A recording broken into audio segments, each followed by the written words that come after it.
Humanity Matters.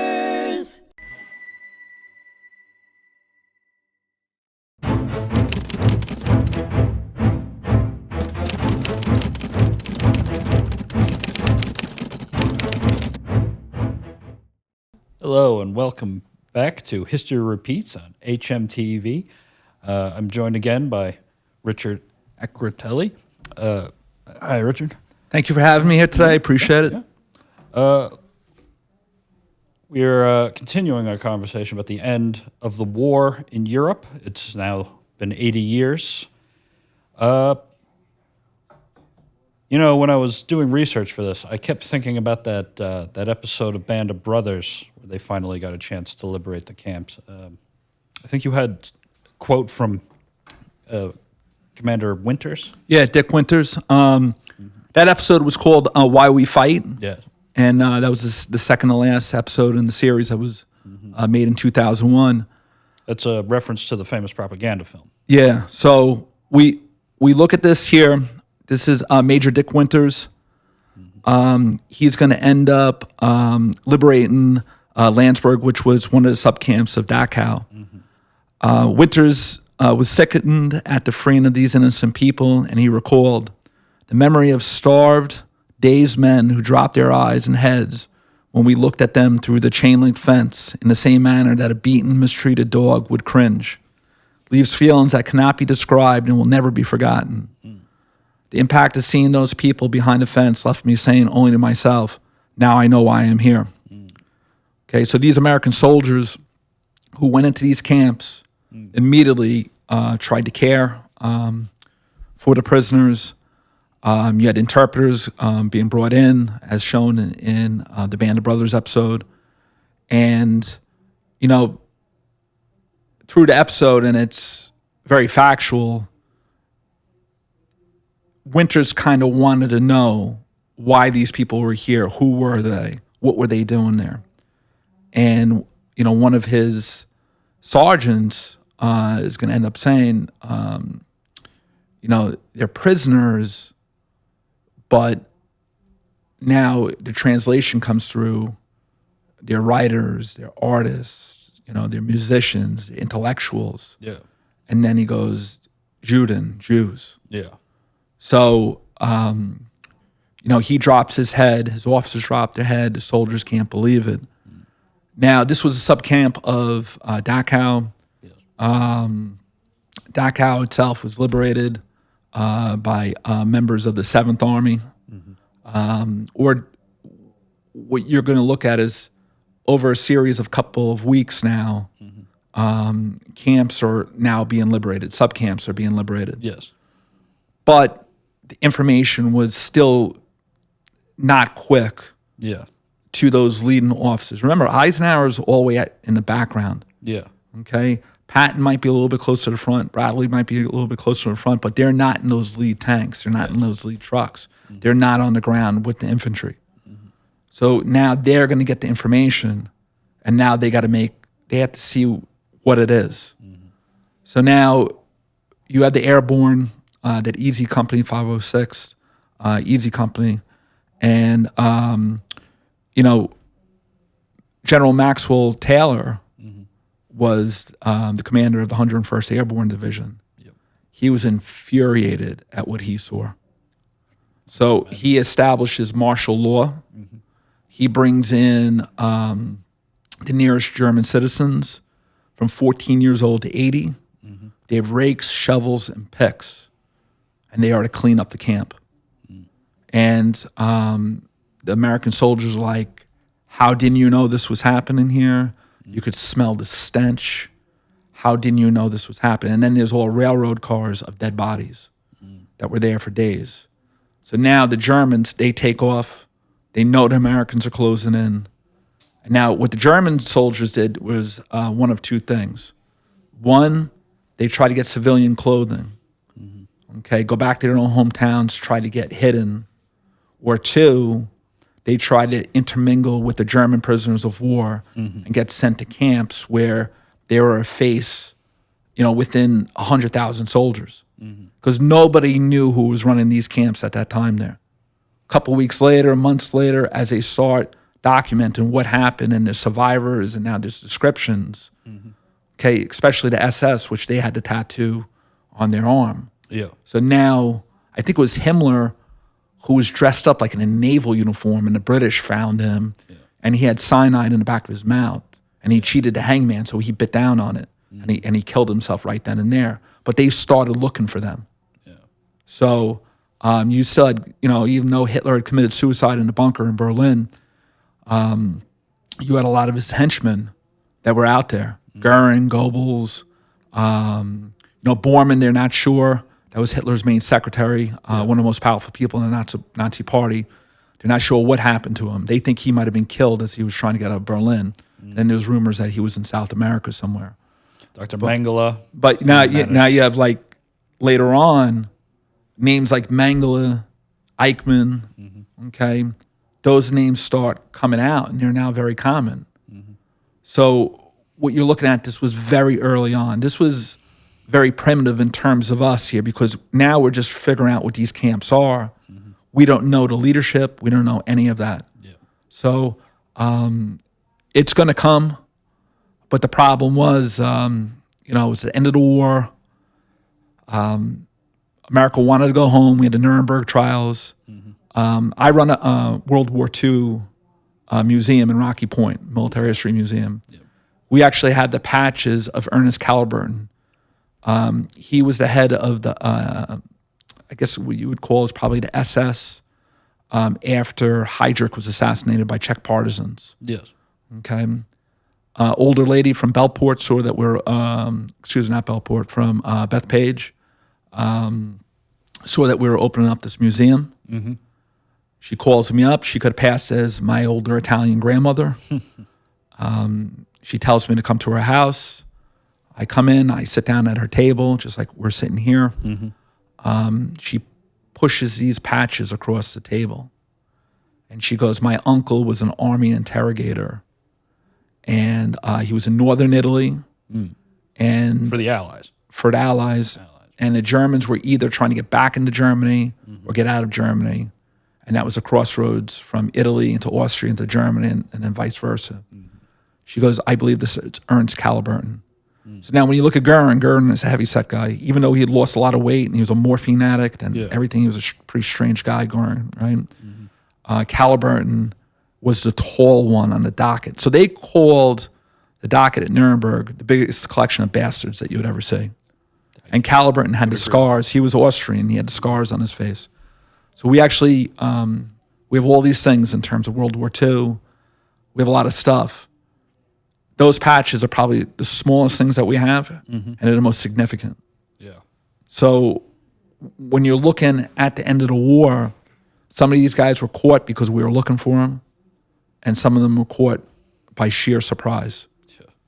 Yeah. And then we did some, digging, and all of a sudden information came down, hold them. Wow. So very end of the war, we were in a tough spot. We were still fighting the war. April 1945, American Marines are in Okinawa. Yep. And Okinawa is one of the reasons why the atomic bomb was dropped, because the losses were so heavy.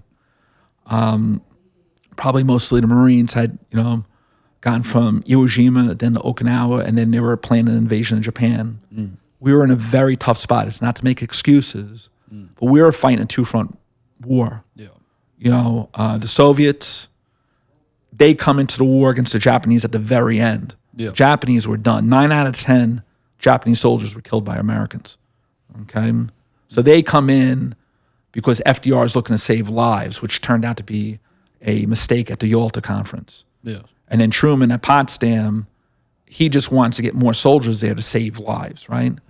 But it was a mistake. But we were still fighting. And, when you look at Robert E. Lee and Ulysses S. Grant at the very end of the war, Grant wanted to cut Lee off before he got into the Shenandoah Mountains, right? And the Smoky Mountains and whatever the mountain range, the Appalachians, right? Outside of, before the end of the war came, right? Because he was concerned that they were going to fight a guerrilla warfare, okay, outside of Appomattox, that they would get in the mountains and they would just somehow keep on going. That wasn't the case because they were done. Yeah. But Eisenhower was concerned that that was the same thing was going to happen, that there was going to be a German redoubt that was going to get into those mountains and they were going to keep fighting a guerrilla war. Yeah. But the Germans, they were done at that point. Yeah. You have your fanatics, you have some of your German soldiers that are saying, well, I haven't been ordered to stop, but it's not enough. Yeah. And then now you have Americans liberating the camps, and then the lines get a little fuzzy. Okay? You look at Montgomery, who was very slow to fight. He was kind of almost a little bit ruined after winning the Battle of Alamein because he was always slow after that point. Yeah. He ends up going into Denmark and preventing the Soviets from capturing it. Mm-hmm. We go into central Germany. Now we're in Austria. We're heading towards Czechoslovakia. Patton, Patton was a wild guy. He was very controversial. He said and done a lot of dumb things, but he was very history-minded. And so was Eisenhower. And Bradley as well. Bradley actually was a math teacher, professor at West Point. But they knew their history. And they were, the night that FDR died and they found out about Truman, they were wondering about Truman because little was known about Truman. And then the talk got to the point where Patton said, you should not be giving up Berlin to the Soviets. And Patton goes, we have the army to beat them there, to get there. Well, Eisenhower goes, well, the agreement state that the Soviets had to give back part of the city to the West. And then Patton is going to end up saying, well, we're going to lose Warsaw, Berlin, Prague, Budapest, Bucharest, and so on to the Soviets. They're not going to leave. And the one thing the Soviets respect least is weakness. So we have to actually show force to our allies. And you were talking about earlier about the Oder River. Yes. And the Americans, or the Elbe River as well, too. Mm-hmm. And the Soviets meeting up and shaking hands. Yeah. Well, it was a feeling that, and Patton was correct, okay, because you have 45 years of the Cold War, but nobody wanted to hear it at that point. This has been a brutal war. America was now, the lead with everything, soldiers, resources, materials. We were starting to get tired of the war. We still had the Pacific going. Yeah. Nobody wants to hear that. You have American soldiers going through these camps. They want to get home, and how do you know that? Because you have the baby boom, right? They want to get back to some sort of, normalcy. And you see it here on Long Island where we are, right? You have towns here that pop up. Levittown, the colleges as a result of the war. So, the end of the war was a little bit of a sticky point.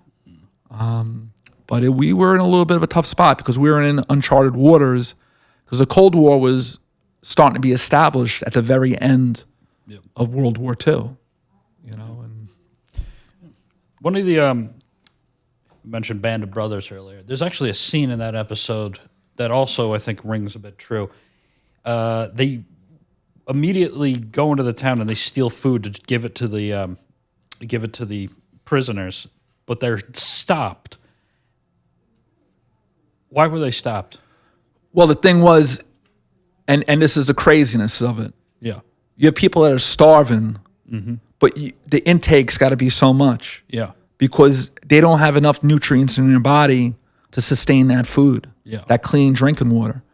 Remember, the food they were given, they're given rations, they're given potatoes, and in the stew or watery soup was stones and dirt that were never washed off the potatoes. And the Germans had figured out how many calories were needed for the people to survive during the course of a day. So that's why if you made it through Auschwitz or any one of these camps, okay, and you survived, it was a miracle. So now you get the American medics are saying, you have to stop. We have to calculate what food they need because you're going to end up killing these people. And that's the irony. You're going to kill them through kindness. So now this was something that the American soldiers didn't understand. And in that scene, they're getting the bread. You have the private, ends up putting the gun to the baker's head. Yeah. And he's cursing at him, and he goes, "How come you couldn't smell the stench? I'm no Nazi. No. We're in Germany, and there's not one Nazi." And that infuriates the Americans even more, because now you're playing this for a fool. Yeah. So, it's something like, what do Americans say? Don't mistake extreme kindness for weakness. Yeah. Okay, and that's what was happening there. Man, one of the books I read in the lead up to this was John Keegan's World War II. He's not a Holocaust historian; he's more a military historian, but he implied that at any given point, Jews were the minority in some of these camps, not because there weren't a lot of them, but because they were just being killed so frequently. Yeah, the numbers were so large. Eichmann meets with Wallenberg in Hungary. Yeah. In 1944. Yeah. So the war board, it was the war supply board, something along those lines. Yeah. They hook up with the Swedes. Yes. The Swedes send Wallenberg to Budapest. That was the last surviving main population center of Jews that were under German control. Mm-hmm. So he has a meeting with Eichmann, and he tells Eichmann, "I'm going to try to save as many Jews as possible." Mm. And Eichmann goes, "Well, I know the war is going to come to an end. I'm not going to be able to have women flown in, food flown in, and all these luxuries. Yep. But I'm going to send as many as possible to Auschwitz." So what you're looking at is that both men are actually sitting together, and they're adversaries. Mm-hmm. And we gave money to the Swedes to try to save as many Hungarian Jews as possible. Yes. So you go back to that belief that, well, we didn't know what was going on and so on. The average American soldier heard some rumors, but they had no idea what the extent was. Mm. The American government knew exactly what was going on. Yes. And the problem is that why wasn't some of these places bombed? Mm. We have American air bases, okay, in England, France, Italy. Why weren't they bombed? And you have a lot of Jews that said, "I would rather have been bombed. I would have rather been killed by Allied bombs, destroying the railroad lines, the crematoriums, the gas chambers, the main facilities, than be brought to my own death." Yeah. And what did the Allies say? The fastest way of saving the Jews and the people that were being imprisoned by Hitler was to win the war. Mm. That's only partially correct. Mm. We had the air power in order to go over some of these places, and we were bombing Germany night and day. Mm. Okay, we were flying to Peenemünde, we were flying to Politz, we were flying to these out-of-way areas. Yeah. And it's possible that we could have attacked some of those places more than what we did. Mm. It was very, very limited. If a place was attacked, it was very limited. Yeah. It wasn't the primary mission. Mm-hmm. So, and you still had a lot of anti-Semitism. You saw that in 1939. You saw that with the St. Louis that came here. Well, from what I was reading, the reason that until Wallenberg, and that was in 1944, the reason that Roosevelt was having such limited success is the State Department was dragging its feet. There were attempts to try and rescue Jews in Romania, and that kind of fell through because the State Department didn't. I don't know why. I can't imagine it was. You look at reason. The kinder transport, right? Yes. Those kids were fortunate that they were able to leave their parents, and come to England, and then eventually over here, and that was a stretch. Yeah. You have the war going on. These people are getting murdered. Yeah. Worked to death. Typhus through the camps. They're not given any suitable quarter. The Germans have Theresienstadt, the phony camp. Oh, look how we're treating our people here. The Red Cross goes in there. Total deceit, deception. By the end of the war, you knew what was going on. The government knew what was going on. They have Wallenberg in Hungary. They know Auschwitz is actually ramping up their killings as the Soviets are coming in. Yeah.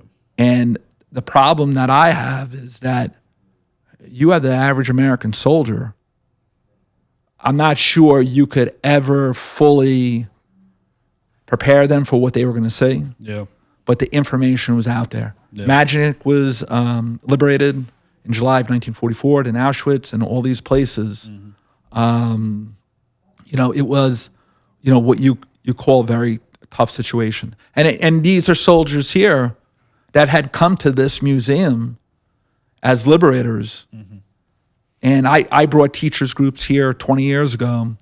And, you know, they talk about World War II, they talk about the fighting, they talk about the end of the war, they talk about, you know, hoping to survive. And then they almost hit a brick wall when they talk about the concentration camps. And here are older men that have tears in their eyes in terms of what they saw and they experienced. And for them, talking to teachers, their feeling is, can you tell your students this here? Can you have them read some books, see some movies, that these things should not be forgotten? It's that's a lot.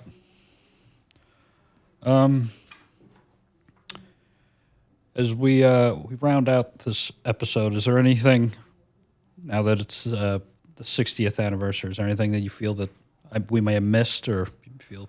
On Long Island here, there was a very unique group that met at the Northport VA. It was called the Nassau and Suffolk County Chapter of Prisoners of War. Yeah.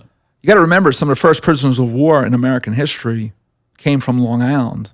In terms of the Battle of Long Island or the Revolutionary War and so on. Yeah, you had hell ships off the coast of Long Island, and the British never accepted the fact that they were prisoners and they should be given you know, any type of status as a prisoner of war.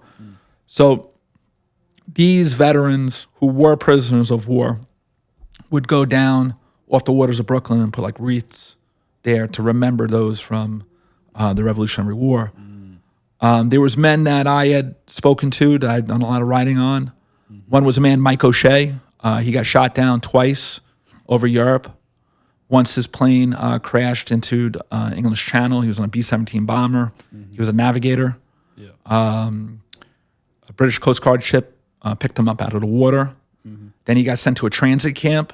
And the transit camp was to, you know, take American airmen. Because you got to remember, the most amount of prisoners of war up until the Battle of the Bulge were airmen. Yes. Because we were doing daytime bombing, which was supposed to be more precise, but was greater losses. The British were bombing at night. If they were near a mile of where their target were, they were fine with that. Yeah. We were bombing during the day. So he gets shot down. He ends up going to this transit camp, and he goes, there was nothing good about that camp for me. There was no rest or relaxation because I had to go up back again. These guys were going home. They're talking about women. They're talking about going to Yankee games. They're talking about drinking and playing cards and seeing their families. I had to go back up there. He got shot down over Peenemünde in Politz. He was from Wading River. The V2s. Yeah, the V1 and the V2, Hitler's wonder weapons and syndicated oil and stuff like that. So he was a Bronx kid. He didn't live too far away from here. And he got shot down a second time after 15 more missions. And when he was landing, it was either land on a white picket fence or a German's home. He chose the white picket fence. So he broke parts of his back. And he had his oxygen on the side of his flight jacket. Yeah, yeah. And he was taken by the German civilians, and they had pitchforks.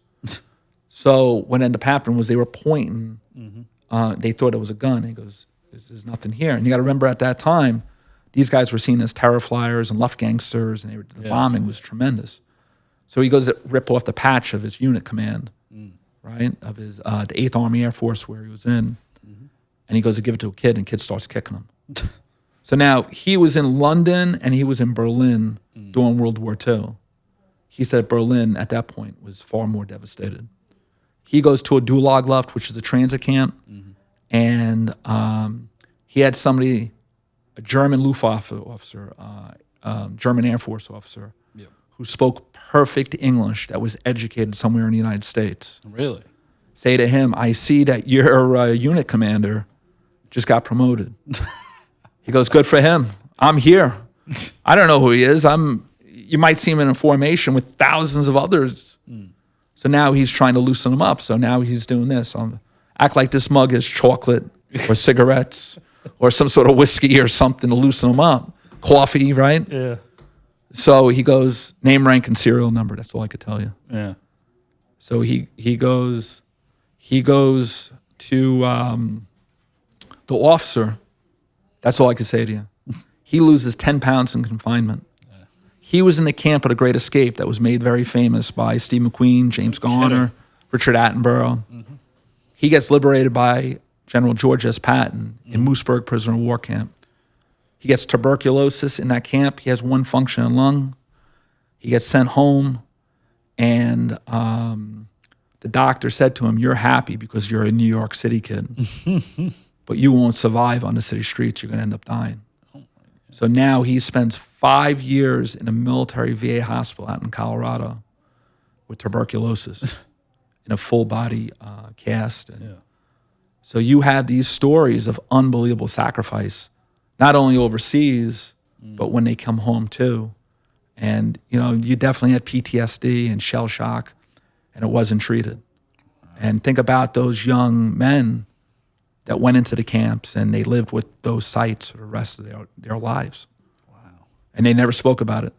They were more apt to speak to their grandchildren than their own children about it.